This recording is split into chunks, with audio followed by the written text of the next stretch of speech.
sakafo mifandanja sy ara-pahasalamana ampiasao ny Elvia soja sy Elvia tournesol. Elvia manolotra ho anao ny logité. Bijouterie Santia, mividy volamena. Galerie Arena Antanmen, box 15 sy box 37. Tiara, ny tsiron'ny voankazo manolotra anao ny logité. La saveur ultime des fruits. Ropotonany kolokoloana ny zanatsika. Patapon manolotra ho anao ny logité. Efa eninjato ariary zao singany iray Dès maintenant, choisissez parmi nos formations et rejoignez Le CNAM vous présente logité. Apprendre au CNAM change votre vie. Yes, oui CNAM. Ny dentifrice en shore manolotra anao ny logité. Dentifrice en shore, nify salama, fiainana salama, amin'ny vidiny arivo ariary. Paperline, le choix de votre succès. Les dernières actualités avec le JT et la carte Visa Mvoul. La carte Visa Mvoul, une carte internationale, sans engagement, sans compte bancaire. Le monde entier accepte Mvoul.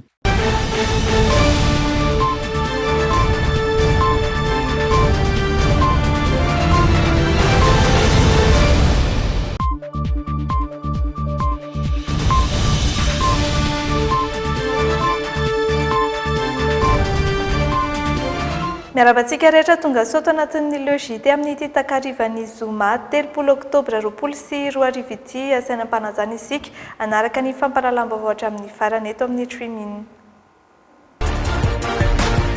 Paperline, le choix de votre succès.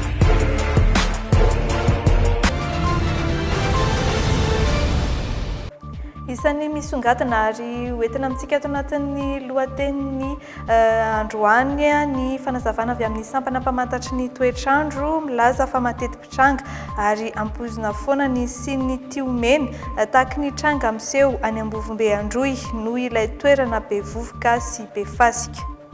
Natao androany ny fisariana mamaritra ny filaran'ireo kandida olona miisa 40 anomboka ny 9 novambra hatramin'ny 7 desambra izao kosa ny fampelezan-kevitra.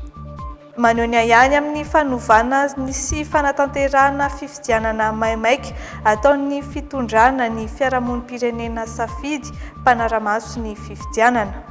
Mitaky ny fampiatona ny asa sy ny fandravana ny kianja masoandro na Colisée ao amin'ny rovana Antananarivo ny vovona ny taranaky ny Andriamanjaka eto Imerina. Raha mpitsy kosa no faradoboka amin'ny hetsika Salon de la Fête et de l'Apéro izay anisan'ny manamarika ny hetsika amin'ity andiany voalohany ity ireo tolotra marobe toy ny fihenam-bidy izay omen'ny mpampiranty. Isan'ny hitantsika eto anatin'ny lahiona ihany koa ny mikasika ny famotehana ireo basy anarivony tsy ara-dalàna. Isaina no mahazava-baovao isan'andro. Premier Plus, mihatsara trany ho an'ny fahombiazanao. Premier Plus, dans la vie, il y a les premiers et il y a les autres.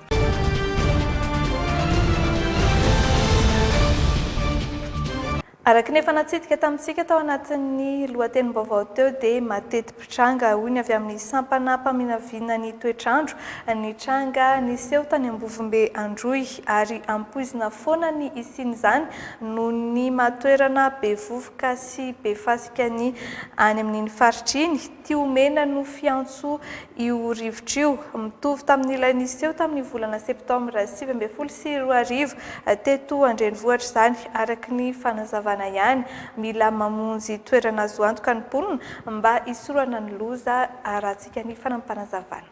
Ny aiky ny avy amin'ny sampana mpaminaviana ny toetrandro eto Andrenivohitra fa miavaka ny tranga nisy tany amin'ny faritra Atsimonosy omaly alakamisy araka ny fampitam-baovao hita amin'ny pejin'izy ireo. Ny hoapapana ho izy ireo ny vovoka sy ny fasika ary ny tora-tsofy mihitsy ny tanàna Ambovombe. Tia omena no fiantso ity tranga ity na chasse poussière na chasse sable amin'ny fiteny frantsay. Araka ny fampitam-baovao voaray avy any an-toerana mbola tsy lefy ny vovoka sy ny fasika tamin'ny androany. Tranga mitovitovy tamin'ity tany Ambovombe sy ny faritra Tsiombe ity niseho tamin'ny volana septambra 2024 teo izao mandrakizay tamin'ny fandalovan'ny Papa teto Madagasikara araka ny fanazavan'ny meteo hatrany. Mila mailo ny rehetra amin'ny tranga tahaka izao. Mety hisy fiantraikany amin'ny fahasalamana ny vovoka sy ny fasika toy ny ara-pisefoana sy ara-pahitana. Mila mamonjy toerana azo antoka ihany koa mba hisoroana ny mety hahasimban'ny fotodrafitrasa. Efa iray volana no hitsoka mahery ny rivotra tany an-toerana. Ny talata teo no nanomboka niakatra ny vovoka sy ny fasika. Mijaly ireo mponina noho ny tsy fampiana ara-tsakafo, tsy fisian'ny rano ary ny fihinan'ny rano azo alaina any Andoharano. Miantso ny fitondram-panjakana hatrany izy ireo manoloana ity tranga ity. Tokony ho afainganina ny famatsiana fanampiana ireo mponina Ianjadin'ny Kere any atsimo raha ny fitarainana voaray avy any an-toerana. Raha tsy misy kosa ny fiovana dia hanainga amin'ny farany ity herinandro ity ny kamiony BNGRC mitatitra ireo fanampiana. Isan'ny nitondra ny anjara birikiny amin'izay fanampiana izay ny solombavam-bahoaka ka nanome vary milanja 7 taonina sy sasany. Naneho ny heviny ihany koa ny député taorian'ny tsikera nataony olona tamin'ny tambazotra sosialy momba ny sakafo no hoan'izy ireo nandritra ny fivoriana parlementaire. Kely ery loatra noho ny anohanana ka tsy mahazaka ny vatany hitsangana intsony ny ankizy sasany any Amboasary Atsimo. Sombony amin'ny fampitam-baovao voarainay tamin'ny Talikezele, zanaky ny faritra Atsimo, misafidy ny ho any an-toerana anohana ny piraitan-drazana aminy Ianjadin'ny Kere. Ankoatra ny tsy fampindrano, manampitrotraka ireo mponina lasibatry ny anohanana ny tsy fandriampahalemana. Tokony tamin'ny volana Marsa dia efa nisy ny vonjy-taitra natao, nentina nanohanana ny mponina tany Atsimo, isorohana ny Kere Fahobe, ho iatrany ny mpitarika ny fikambanana Sokanto Malagasy. Avatra faramaminatra ny olona tia ny Ampandoy izany Kere izany hoe makina Kere izany satria olona fiera ny peuple Ampandoy, olona mahery fo, olona miasa, tsy olona zatra mangataka izany ireo. Dia tsy raha tsy misy mahita hoe sahirana ato mila ampiana. Ho fiombonam-po amin'ireo mponina lasibatry ny anohanana any amin'ny faritra Atsimo, ny famotona teto amin'ny BNGRC nanatitra ny anjara biriky ny solombavam-bahoaka ka nanome vary milanja 7 taonina sasany. Nanome toky tantana ny fanampiana amin'ny fomba mangarara kosa andanin'izay ny BNGRC. Efa misy ilay izay fanaovana an'izay recensement izay amin'izao fotoana izao dia arakaraka izay isa azo izay no andaminana ny fanampiana rehetrarehetra fa raha ny baiko azo amin'izao fotoana izao zany dia ampidinina daholo izay fanampiana rehetrarehetra azo dia any efa misy tompona andraikitra miandraikitra an'izay dia mitsinjara azy arakaraka izay antotanisa azo isaky ny distrika na isaky ny faritra. Nandritra ity fotoana ity ihany koa, isan'ny niteraka resabe ny fiparitahan'ny sary maneho fiaraha-miala hetaheta nataony ireo solombavam-bahoaka nandritra ny fivoriana parlementaire ka niteraka atsikera samihafa tamin'ny tambazotra sosialy mita amin'ny Kere mitranga any Atsimo. Izao resaka izao no nataonay voalohany atao amin'ny assemblée alohan'ny fanontaniana maro samihafa dia nanangatanana ny député hoe ndao anao hetsika anankiray anampianany any Atsimo sy anentanana ny olona satria député de Madagascar zay fa tsy député an-tanina lany anay fotsiny. Tsy mba voaka tamin'ny gazety moa izy fa resaka hafa voaka tany fa androany zany dia hitanareo amizay io le tapaka tamin'ny fa tsy hoe isy eritreritra hoe taitra tao hoe ndao mba mody ananina sy ananina ndray. Ka resaka tambatsotra-tserasera zany mbola tsy teraka akory ny vra olodinina dia efa nisy ny antenera-pirenena dia rehefa misy fisokafana ohatr'ireny dia misy foana fiarahana miala hetaheta izay leo mifandom-bera ka tsy kitoza kely ohatran'iny na sosisy kely ohatran'iny no ilazana fa hoe tsy mikarakara ny Kere na tsy mikarakara ny vahoaka ny député. Amin'ny faran'ity herinandro ity no anainga ny kamion'ny BNGRC hitondra ireo fanampiana amatsiana ny mponina Kere. Ireo solombavam-bahoaka mpanakanto kosa no fantatra fa mikasa anao hetsika manaraka anampiana ny any Atsimo.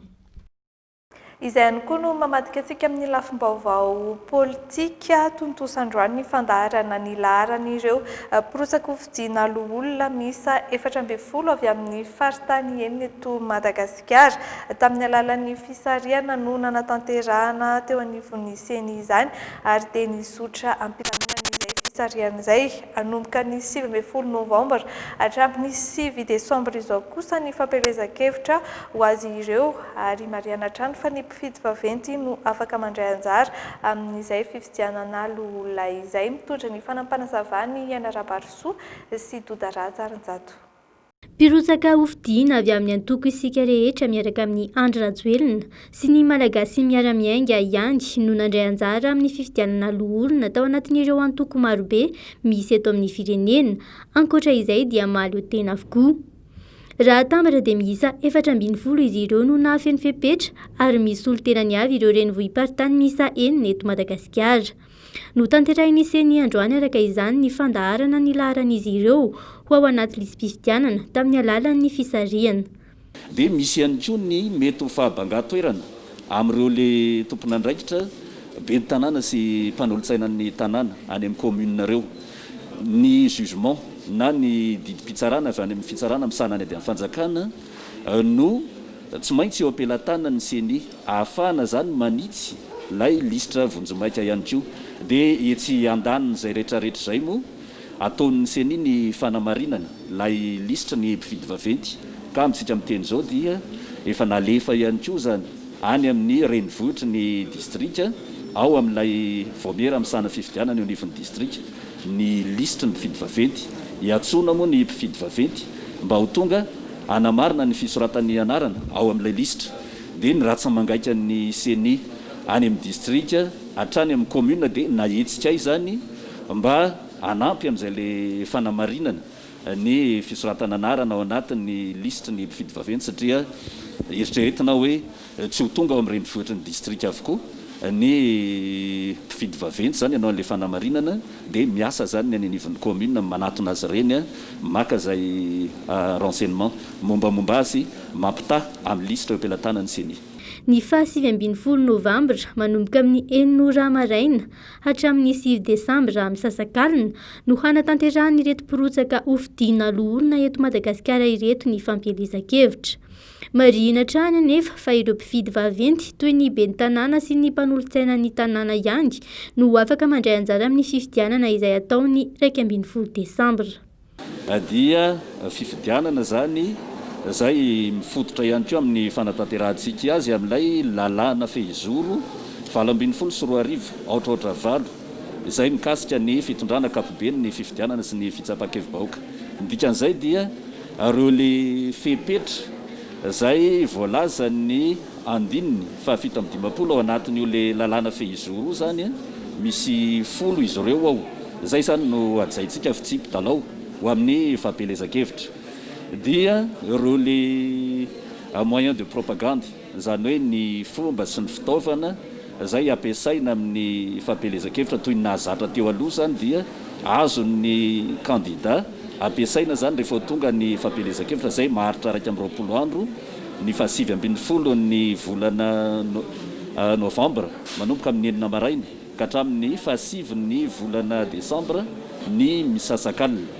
Dia anatin'ny fanatanterantsika ny fampielezan-kevitra zay moa dia misy ny fepetra zay apetraka toy izay ny hoe ny fanaovana ny déclaration préalable any amin'ny solon-tenam-panjakana raha ohatra ka ilaina ny anaovana izay mba hitandrona ny filaminana dia manaraka ny fepetra sy ny fitsipitra zay manan-kery moa ny fampielezan-kevitra zay tanterahintsika zany.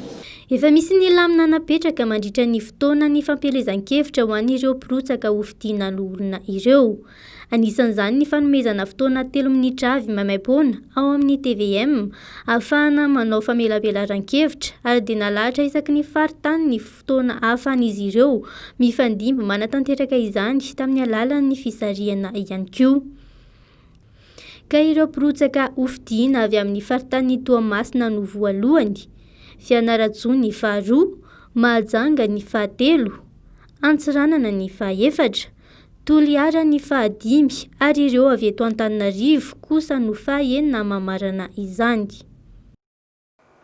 avy amin'ny antoko politika akaiky ny fitondrana avokoa ny 720 ny kandida nirotsaka ho vidiana loholona. Tsy nisy na iray tamin'ireo antoko-panohatra no nandefa solitena ao anatin'izay fiadiana seza eo anivon'ny antenimiran-doholona izay.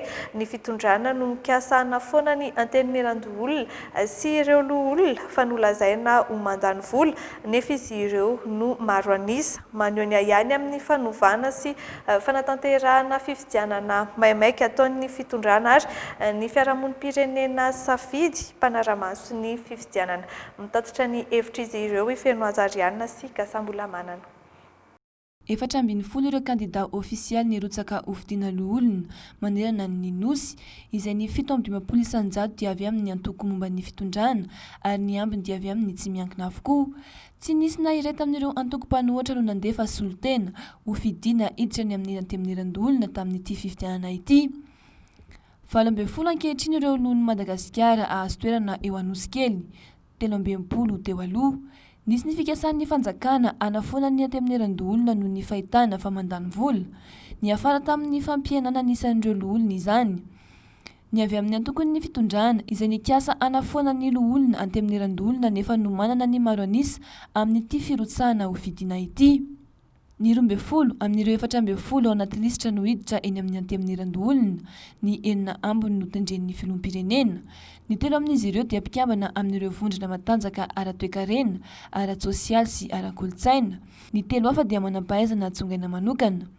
Mety isy fiantraikany ratsy amin'ny fanaovana lalàna ny fahavitsian'ny loholona araka ny vondrona safidy. Araka ny hevitra narosan'ny filoham-pirenena dia lafiny ara-toekarena no anton'izany fihenana izany mba ho fananganana fototra-fitrasa. Izany fanapa-kevitra izany anefa dia mety isy fiantraikany ratsy amin'ny fisolotena eo anivon'ny antemimiran-doholona amin'ny marafitra mpanao lalàna azy. Ny antemimiran-doholona dia misolotena ireo vondim-paritra hitsinja ra-pahefana sy ireo tanjaka ara-toekarena, sosialy ary kolotsaina.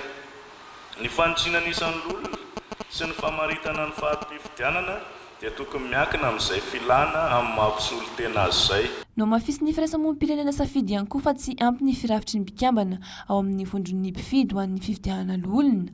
Misy amin'ireo faritra sy faritany no mbola tsy manana mpitarika, eny fa na ireo komina aza. Mbola tsy tena voafidy araka ny lalàna, lehiben'ny faritra sy ny mpanolotsay-paritra, lehiben'ny faritany sy ny mpanolotsain'ny faritany. Mbola tsy ataon'ny governemanta ho isan'ny lara-pamehana ny fikarakarana izany fifidianana izany ka ny fanendrena governora ho lohan'ny faritra no nirosony. Marihana nefa fa tsy azo tsinotsiniavana velively ireo mpifidy avy eny amin'ny faritra sy faritany ireo. Ankoatr'izany dia mbola eny amin'ny filan-kevi-panjakana ny vokatra ireo fifanolana ara-pifidianana nikasika ny fifidianana kominaly tamin'ny 17 Novambra 2024. Noho izany dia hiena nisan'ireo mpifidy lehibe mampametra-panontaniana ny maharadrariny sy mampitombona ny androm-panjakana atsangana raha toa ka misy mpifidy vaventy voailika toy izao.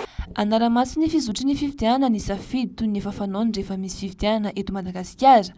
Etsy ankilany, tsy mahatoky ny fitsarana avy momba ny lalam-pandrenana ny vondrona dinike, mampitsingevaheva ny tany tandalàna ho izy ireo ny fomba fiasan'ity fitsarana ity, manampy amin'ny ayay amin'ny fitsarana ihany koa izany. Ary ny mpitondra dia manao ditiky felehibe amin'ny latsabato eny satria any karanazy falevateny tsika tao anatin'ny 20 taona zao lasa jefa ny sivy no nanao fitsapakevy-bahoaka nantsina lalam-pandrenana ary ny 4 no nanaova repoblika. Mahazo lazaina hoe mampandrafy sy mampizara ny fanaovana politika eto Madagasikara dia lasa tsy mari-toerana repoblika. Mazaka ny marina veny vahoaka sao misy olombitsy matahotra ny famarinana ka mamorona any ka taim-bory tsy lovavy no tsy ambara avana dia lazaina fa hoe tsy ambara tena. Azo risina fa tsy mitombina ireo fitoriana roa voarin'ny fitsarana avy momba ny lalam-pandrenana mahakasika ity fifidianana loholona ity. Ny iray avy amin'ny KMF Knoe fanabeazana olom-pirenena ary ny iray avy amin'ny filohan'ny anteminiran-doholona miaraka amin'ny ampahefatry ny mpikambana ao aminy. eo amin'ny fiainam-pirenena manodidina ny tontolo politika hatrany nanatitra taratasy fampahafantarana ny sy ny tatitra izay ataon'ny solombavam-bahoaka TIM ao amin'ny Makoro Fianaratsoa ny sabotsy ho avy izao ny délégation notarian'ny secrétaire général ny Antoko tsy noraisin'ny préfet nefa ny délégation na dia fantany aza ny antonjiany ka napetraka ihany io taratasy io na izany aza manazava ny tsy fandraisana ny taratasy i Julien Andriamorasata izay mpikambana ao amin'ny bureau politika ny Antoko tiako i Madagasikara. Satria niveriko fa zandry izy ireny ama préfet de région azy tokony raisiny daholo na politika na tsy politika mba ahafahany maka mesure masolo tena mpanjakana azy délégation forte zay avy Antananarivo tarina tamin'ny teo mba ho raisiny nampianasiny ela be teo zay mivoaka izy avy eo tsy nasiany dikany mihitsy zany zay tonga dia lasa izy hoe za firava ozy dia lasa izy zay zany tiako anao ampitsevina an'ilay zandry satria tena zandry reny za zao ny zao figuration de classe exceptionnelle mpiasany atombola tsy retraité zay ny tiako tsy atsahivina hoe meka aminareo zandry zany mba hanana comportement mpiasam-bahoaka anareo raisiny olona na izy na izy satria manalabaraka amin'ny fanjakana izy zay mifisika ataonareo aza matahotra an'izany mihitsy ianareo fa resy zay na mba tiako amarinina kely anatin'ilay izy dia lasa moa izy na violento zay taratasy efa déposé aloha taratasy état d'information nataony mananteny zay tokony fahendresaka olona nianatra izy mba hijery tsara lalàna mikasika an'izay zay ngamba tiako resany sotra ndrindra no tanterahana androany ny famotehana ireo fitaovam-piadiana tsy ara-dalàna izay nahitana basy miisa 10 mahery nisy tamin'ireo fitaovam-piadiana no tratra tany amin'ny olon-dratsy atao ihany koa nefa no naverin'olona an-tsitrapo miverina ankehitriny fatokisan'ny vahoaka ny mpitandro ny filaminana hoy ny minisitry ny fiarovam-pirenena izay nanamafy ny sy ny fampandrosoana anaty fandriampahalemana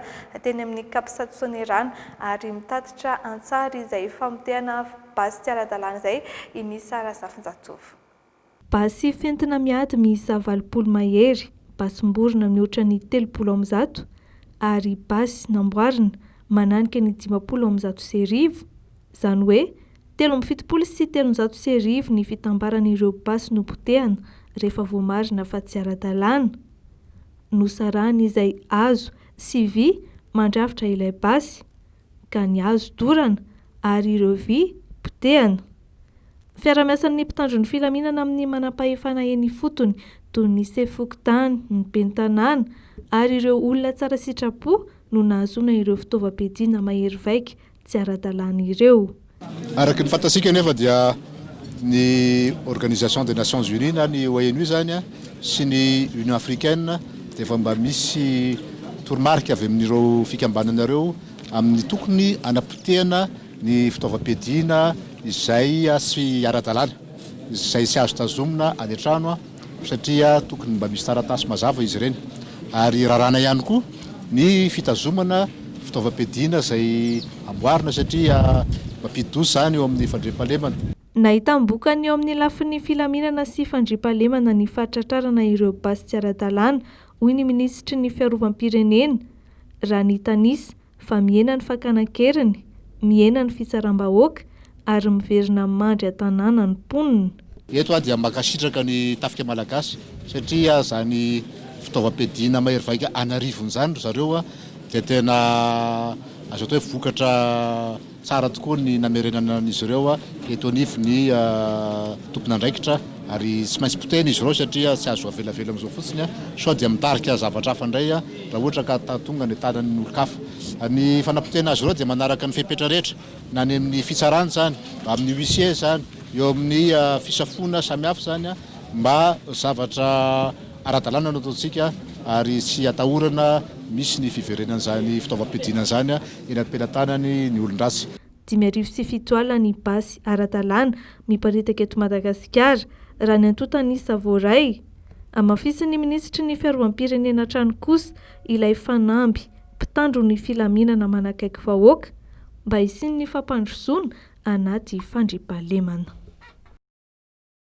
eo ny maresaka any ivelany miantso ny frantsay irahina ny filoha Macron taorian'ny asa fampiororona ny seho tao Nice androany niatrika fivoriana momba ny fiarovana ny tenany etsakilany mbola anaty fahaterana ireo frantsay ary miandrandra fandraisana andraikitra misimisy kokoa avy amin'ny gouvernementa izy ireo. Sary Euronews. Nandritry ny fotoana nidiran'ny mpitandro filaminana tao ny fiangonana Notre-Dame de l'Assomption tao Nice no nakana ny horonan-tsary.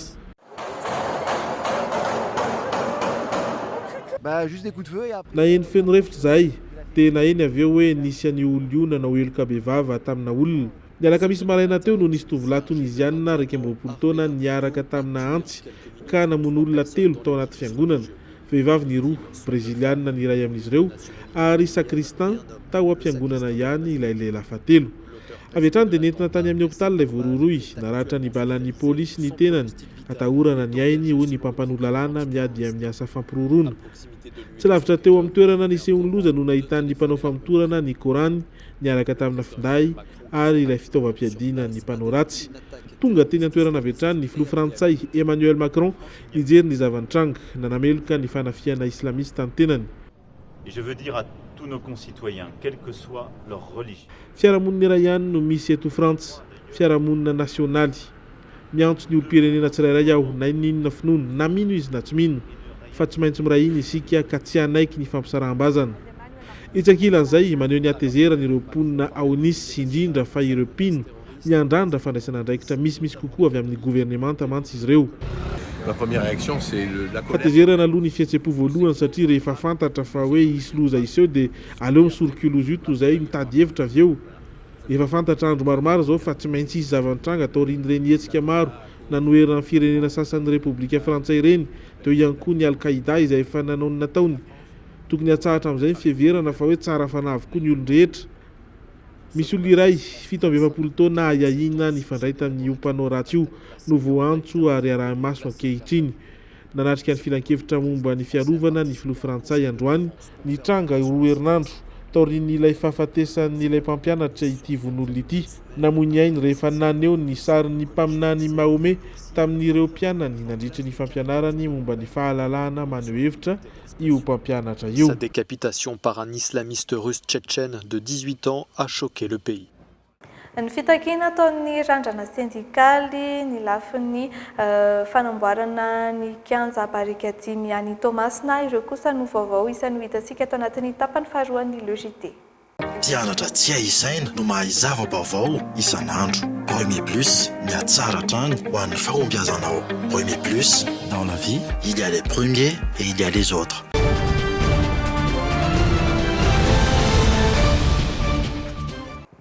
Mitsipaka ny fanamboarana sy ny mety ho fitokanana ny kianja masoandro na Colisée ao anatin'ny rovan'Antananarivo ny vovonan'ny taranaky ny Andriamanjaka eto Imerina, mitaky ny fampiatsona ny asa sy ny fandravana ny fotodrafitrasa araka izany izy ireo. Mitatitra izay fanehoan-kevitra izay Iranto Ramarokoto sy Iando Ramalanto Arimbola. Tsy manaiky ny fanaovana ny kianja masoandro sy ny fitokanana azy ny vovonan'ny taranakin'Andriamanjaka eto Imerina, takian'ny mpikambana ihany koa ny fampiantona sy fandrodanana ny kianja, mitsipaka ny fitokanana izy ireo.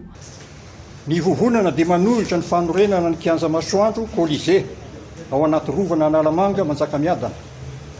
Ny vovonana dia mitaky ny fampiantona ny asa. Ny vovonana dia mitaky ny fandravana io Colisée io. Faharoa, mandahy ary mitsipaka ankitsirano ny fikasana hitokanana ny Colisée sy ny lapany Manjakamiadana amin'ny fomba pahabe maso na nitsokosoko na amin'ny fotoana inona na inona. Fahatelo, mamerina ny taranak'Andriana eto Imerina sy ny mpitana fomba ary ireo rehetra mbola mandalana sy manaja ny fomba amam-panao manerana ny nosy hiray hina ka tsy hanaiky izay mety ho fikasana hitokana ny Colisée sy ny lapany Manjakamiadana. efa nandritry ny fiboana no tsy nahazo fankatoavana amin'izany ny fitondram-panjakana. Voalaza ihany koa fa manota fady ny Asin'ny Rovan'ny Manjakamiadana izay mikasa itokana izany. Famitaky ny fanampinan'ny mpiasa amin'ny sehatra tsy miankina sy ny mpiasa miasa ho an'ny fanjakana nandritra ny amiana ara-pahasalamana ny randrana sendikaly. Ny orinasa mpampiasa sy ny KNAPS no iantefan'ny antso ataon'ireo mpiasa manodidina ny iray hetsy eo ny veriasa sy voaisakisaka ny zony araky ny tatitra avy amin'ny sendika hoentin'izy ireo eo anivon'ny fitsarana ny raharaha ary isy ihany koa ny fanaraha-maso ireo ivitoeram-pahasalaman'ny nasa tsy miankina. Nanangona ny vaovao Ifeno Azariana sy Kasambola Manana. Tsy hipetra-potsiny ireo mpikambana ao amin'ny randrana sendikaly mikasika ny tsindry azo lena miatra amin'ireo mpiasa miasa amin'ny orinasa tsy miankina. Araka ny fanazavan'izy ireo, maro ireo mpiasa no tsy nisitraka fanampiana avy amin'ny KNAPS toy ny tsinjo fameno. Roa tsy ny sanavoakan'ny KNAPS fa ahazo tsinjo fameno, nefa 3 alina sy 1 hetsy no fangatahana voaray. Tsy niasa samanilana eo akory nefa no nahazo fanampiana raha ny fanazavany ireto mpiasa ireto. Mbola misy mpiasa 1 hetsy no mila fanohanana fa very asa, nefa tsy nahazo ny fampitrosana avy amin'ny KNAPS. Satria mbola misy raha mitsika amin'ny teny zao orinasa mbola zao vao andefa chômage teknika mandritry ny manambatonga ny volana mars. Zany mbola mila fanampiana ihany zany ny mpiasa amin'izao fotoana zao hojerevana hoe ahoana ny momba an'izy ireo dia nitohiny eo anatiny koa izay le hoe kosa tsy hoe akory hoe rehefa nanao fitakiny zay dia nanao tipitopy ianareo nanao ampiditra ny aina fanatokana natrosany ray dia ho avelanay maimai-pona fotsiny nefa nikaramaina ianareo hitatana ny volanay hijery anay ny aty aminay mpamanina no zoanay voakity zay mahatonga anay hoe hiditra ny amin'ny resaka ara-pitsarana indray zay. Iroso amin'ny dingana ara-pitsarana amin'izay ny sendika, ny orinasa sy ny KNAPS no iadin'izy ireo manomboka izao.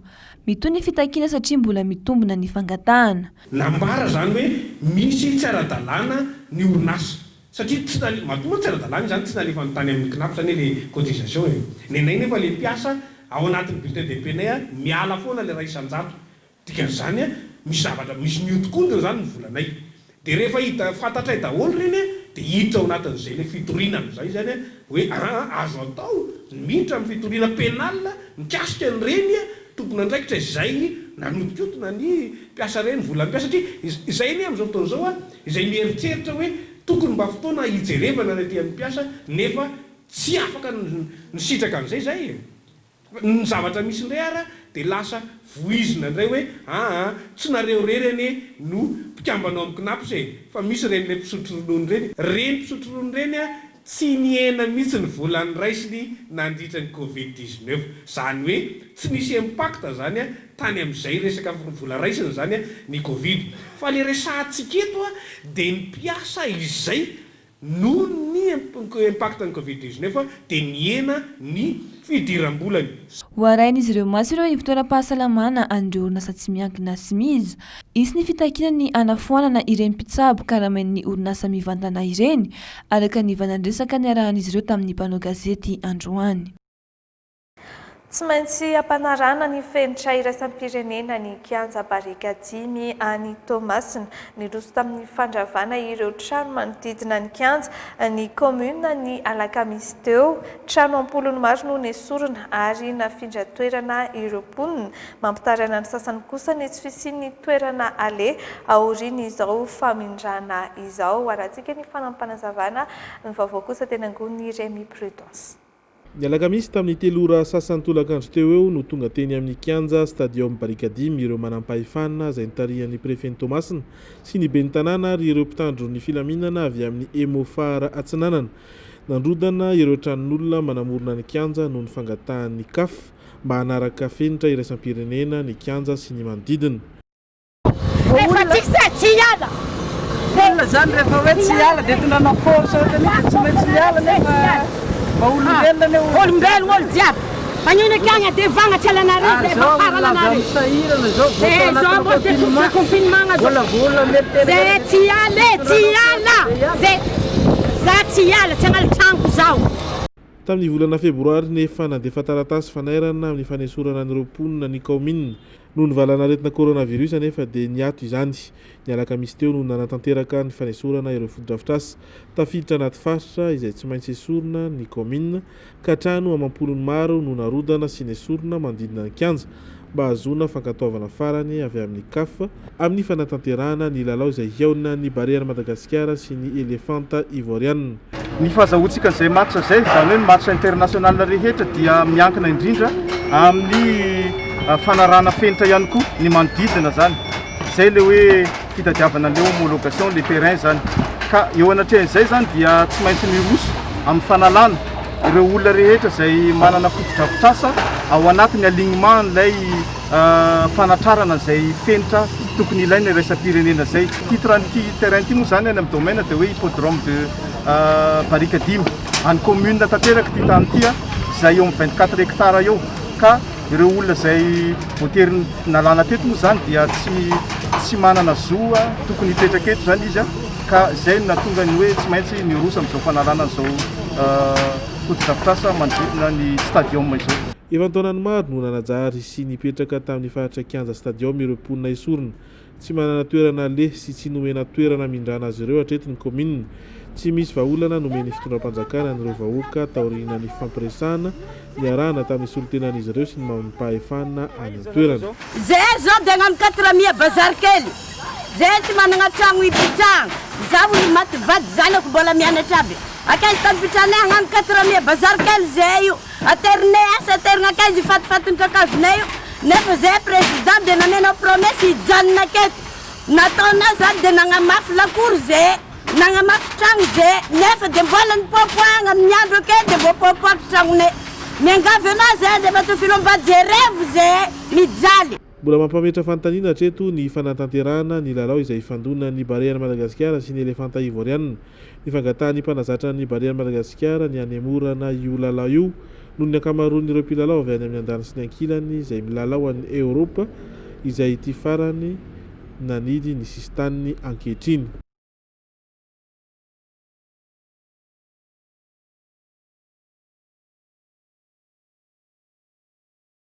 Anoisantsika ity tapany fahatelon'ny LJT ity ny vaovao mikasika ny hetsika salon de la fête de l'apéro izay hiditra amin'ny andro fahatelo rahampitso asabotsy iraika amby 30 oktobra mazava ho azy ny toerana dia ny amin'ny tokotany malalaky ny plaza Ampeflo anisany nanamarika ny hetsika amin'ity andiany voalohany ity ireo tolotra marobe omeny ireo mpampiranty amin'ny hetsika isan'izany ohatra ny fihenam-bidy manentana ny rehetra hatrany ary ny canal 7 events amin'izany hetsika mikasika amin'ny fety aman-danonana izany ary hanomezana sehatra ny sakafo sy ireo tsakitsaky mifandray amin'izay fety aman-danonana izay teny an-toerana mitatitra ny ako ny andro faharoan'ny hetsika kosa ikasa mbola manana sy feno ajary ihany.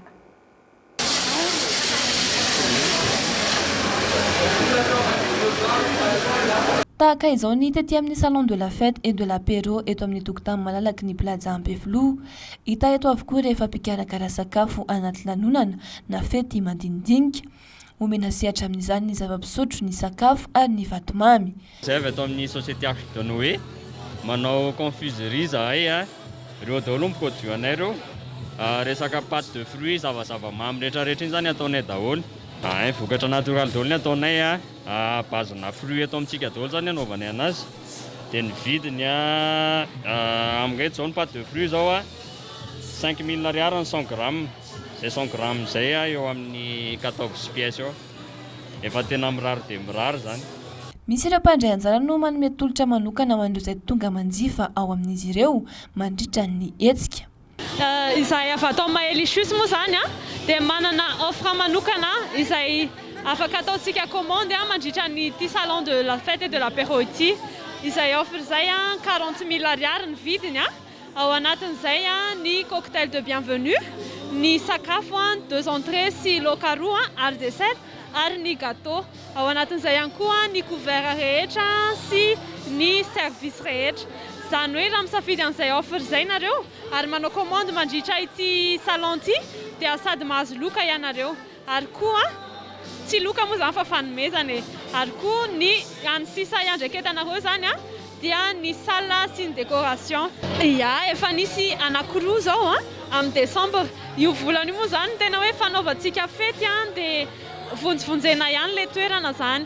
Rehefa misy lanonana dia misy foana ny zava-pisotro maro karazana izy ireo ato amin'ny salon de la fête et de l'apéro, samy manana ny mampiavaka azy izy ireo. Dia prix anay somary ambany kokoa mihoatra ny par rapport any hafa. Manana rhum arrangé zay dia manana vin maro parasy avy any Ambalavao. Produit anay avy any Ambalavao mbositra fianarantsoa daholo 100% bio, tsy misy produit chimique na kely arany.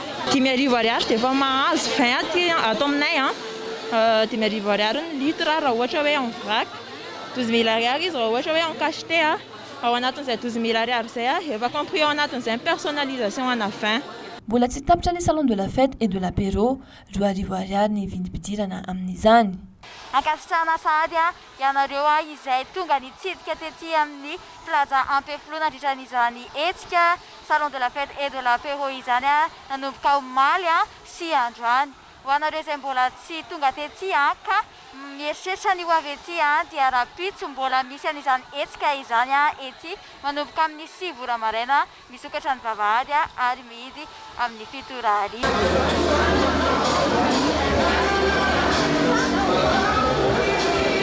Fa tsy afaka nanao na inona na inona ireo mpisehatra anatin'ny kolontsaina nandritra ny fotoanany amiana ara-pahasalamana nisy teto amin'ny firenena, natsapa ho verilanja sy takona tanteraka izy ireo tao anatin'izany.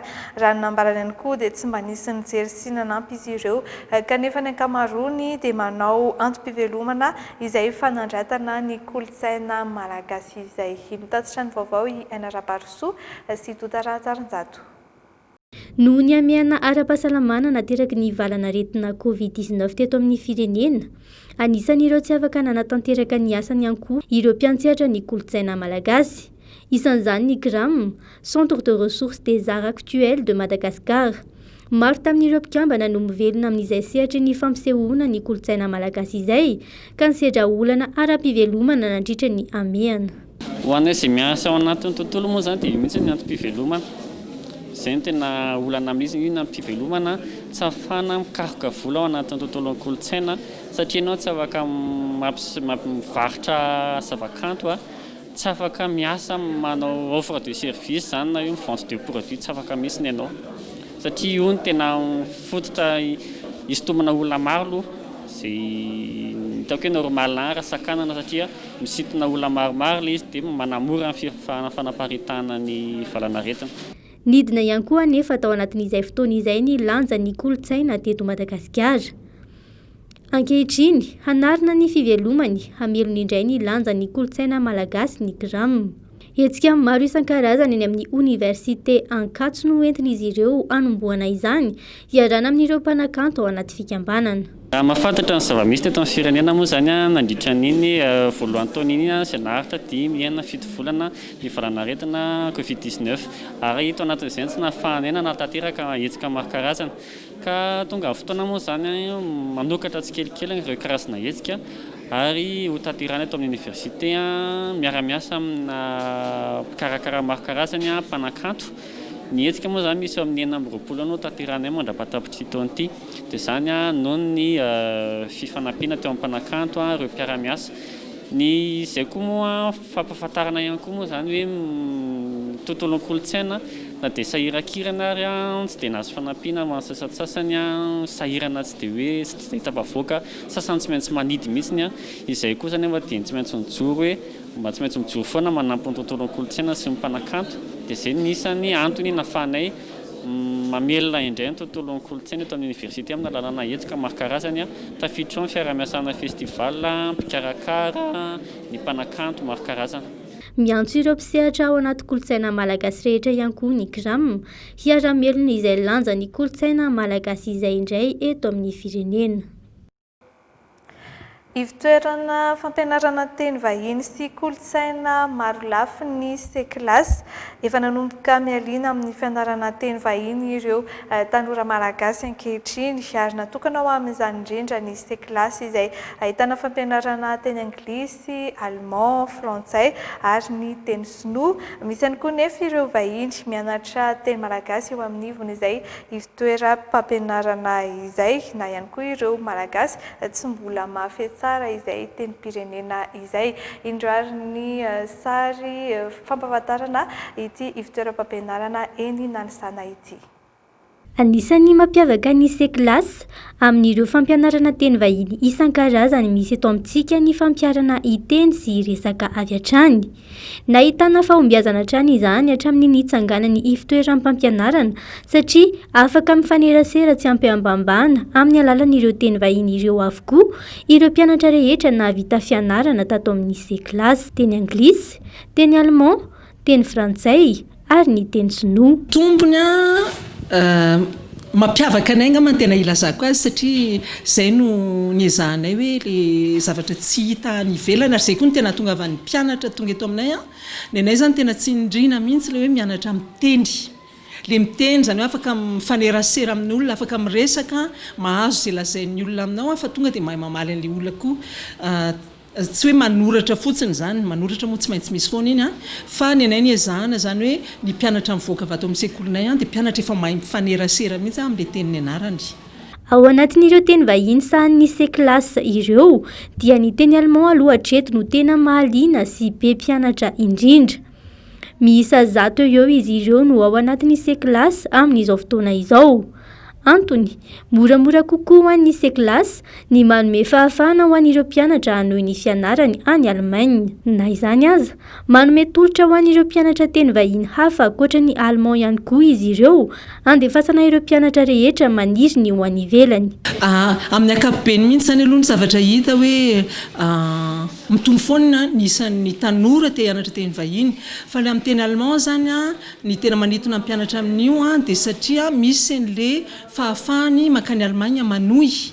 Rehefa mahay an'le fiteny izy dia be dia be ny tolotra ny Allemagne afaka ataona izy hanao opéra fotsiny araka ny hoe mianatra le teny manao bain de langue na izy manao le service social, manao bénévolat na izy manao formation professionnelle ary misy ara tena ahitana asa mihitsy hoe miasa ny Allemagne izy rehefa avy eo. Ankoatra ny fampianarana teny vahiny, manome fampianarana ireo vahiny maniry hianatra teny malagasy ihany koa ny sekilasy. Tsy ny fampianarana teny fotsiny ihany koa anefa no iandreketany sekilasy fa mampianatra kolotsaina isan-karazany ity ivitoeram-pampianarana ity.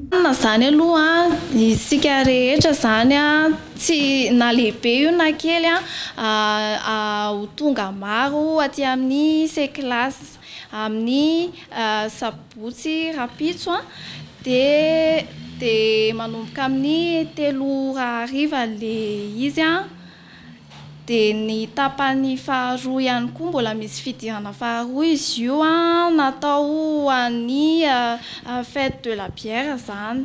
Tsy mitsahatra mitady izay fomba entina nampiana ny tanora amin'izao fotoana ny sehatra maro samihafa efa mivelatra ho an'ny tanora eto Madagasikara ohatra ny tontolon'ny fandraharana ka anisan'ny manolo tena anampy azy ireo ny Youth Connect Madagascar ampivondrona ireo sy ampiarina mpanampy ny tanora ho iray ary ho afaka hisitraka izany avokoa ny tanora malagasy rehetra tsy ankanavaka. Indro ary ny vaovao momba izay entiny Anarabary Soa sy Dodara Tsarinjato. Ny tanora no ho avin'ny firenena.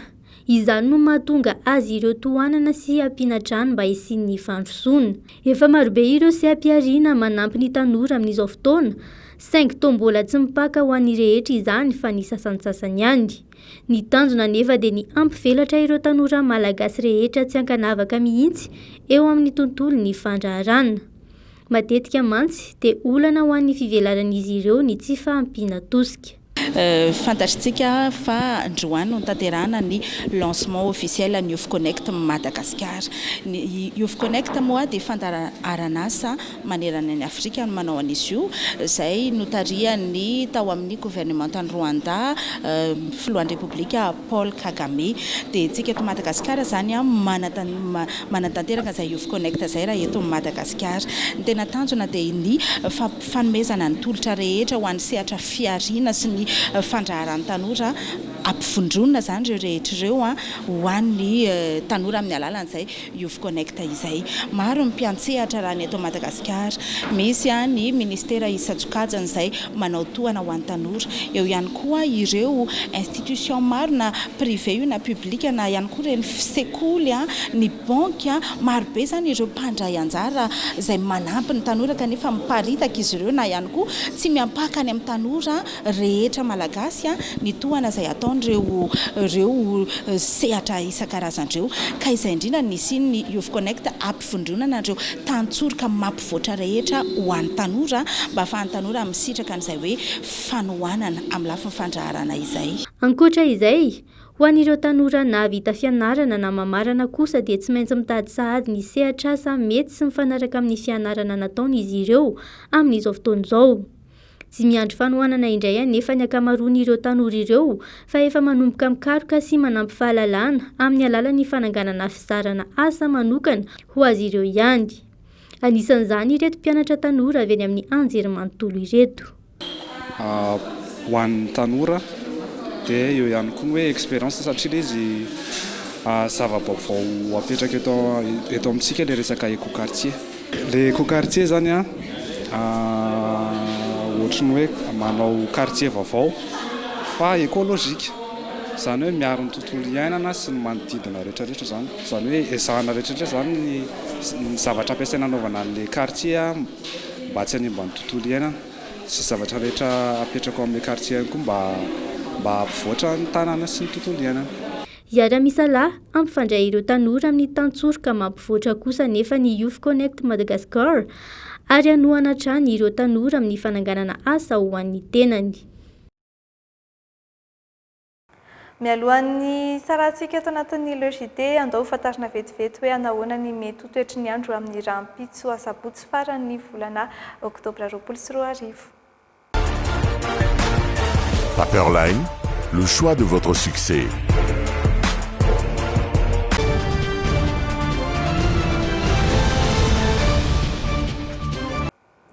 Isan-tarantsika izay fampahafantarana ny mety ho toetry ny andro izay ny any amin'ny faritra avaratry ny nosy ifandimy ny rahona sy ny masoandro ho an'ny faritra Diana sy Sava ka eo anelanelany 20 degré Celsius sy 20 degré Celsius ny maripana.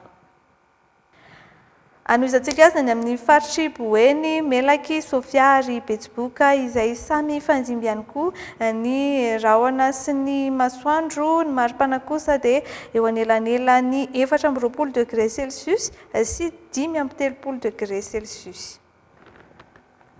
Omalika ny andro any amin'ny faritra Nalanjorofo sy ny faritra Atsinanana ifandimby kosa ny rahona sy ny masoandro ho an'ny faritra Loatra Mangoro eo anelanelany 14 degré Celsius sy 20 degré Celsius ny maripana. Ifandimby ny rahona sy ny masoandro ho an'ny faritra Nalamanga, Vakinakaratra, Itasy ary Bongolava. Ny maripana ambandrindra dia 15 degré Celsius, 18 degré Celsius kosa ny maripana ambony indrindra. Samy omalika ny andro any amin'ny faritra Ivatovavy sy ny faritra Atsimo Atsinanana ifandimby kosa ny rahona sy ny masoandro ho an'ny faritra Iorombe, Matsiatrambony ary Amoron'ny Mania.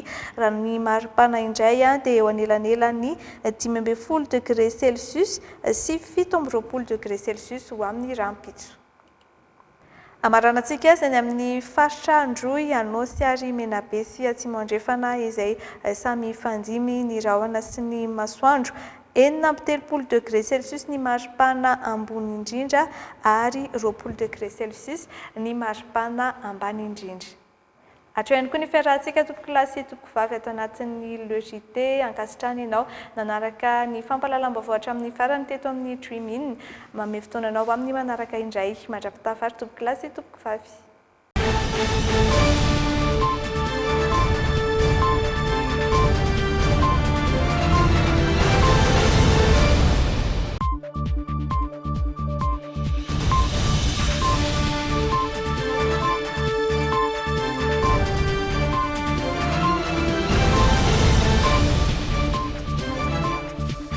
Les dernières actualités avec le JT et la carte Visa Mvoul. La carte Visa Mvoul, une carte internationale, sans engagement, sans compte bancaire. Le monde entier accepte Mvoul. Bijouterie Santia, mi-vite vous l'amène. Galerie Arena Antanmen, box 15, si box 37. Tiara, ni tirne voancase manolotra nao ni le JT. La saveur ultime des fruits. Mpianatra tsy aizaina no mahay zava-baovao isan'andro. Premier Plus, miatsara trany ho an'ny fahombiazanao. Premier Plus, dans la vie, il y a les premiers et il y a les autres. Sakafo mifandanja sy ara-pahasalamana, ampiasao ny Elvia soja sy Elvia tournesol. Elvia nanolotra ho anao teo ni le JT. Dès maintenant, choisissez parmi nos formations et rejoignez. Le CNAM vous a présenté le JT. Apprendre au CNAM change votre vie. Yes, oui CNAM. Ny dentifrice en shore nanolotra anao ny le JT. Dentifrice en shore, nify salama, fiainana salama, amin'ny vidiny ariary. Raha-potoana ny kolokoloana ny zanatsika. Nanolotra ho anao ny le JT. Efa 100 ariary zao singa ny iray